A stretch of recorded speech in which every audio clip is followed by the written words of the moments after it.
ભરૂચ પોલીસમાં માનવતાના દર્શન। તુલસીધામ માર્કેટ પાસે નિરાધાર વૃદ્ધાની વહારે આવતી ટ્રાફિક પોલીસ। સેવા, સુરક્ષા અને શાંતિના સૂત્રને ચરિતાર્થ કરતા કિસ્સાઓ અવારનવાર સામે આવતા હોય છે, ત્યારે ભરૂચ શહેરમાં ફરી એકવાર ખાખી વર્દી પાછળ છુપાયેલી માનવતા મહેકી ઉઠી છે।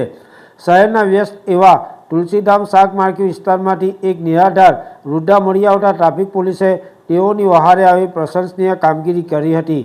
શું હતી સમગ્ર ઘટના? મળતી માહિતી અનુસાર ભરૂચના તુલસીધામ શાક માર્કેટ નજીક અજાણ્યા વૃદ્ધ મહિલા અસહાય હાલતમાં મળી આવ્યા હતા। કડકડતી ઠંડી અને ભીડભાડવાળા વિસ્તારમાં આ વૃદ્ધા ક્યાં જવું તેની વિમાસરમાં હતા। આ સમયે ત્યાં ફરજ બજાવી રહેલા ટ્રાફિક પોલીસ જવાનોની નજર આ નિરાધાર મહિલા પર પડી હતી। પોલીસે દાખવી તત્પરતા।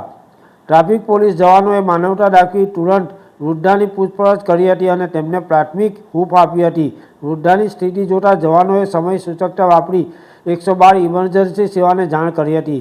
પોલીસ જવાનોએ માત્ર ફોન કરીને સંતોષ ન માન્યો, પરંતુ ઇમરજન્સી વાહન ન આવે ત્યાં સુધી વૃદ્ધાની સતત દરકાર લીધી હતી।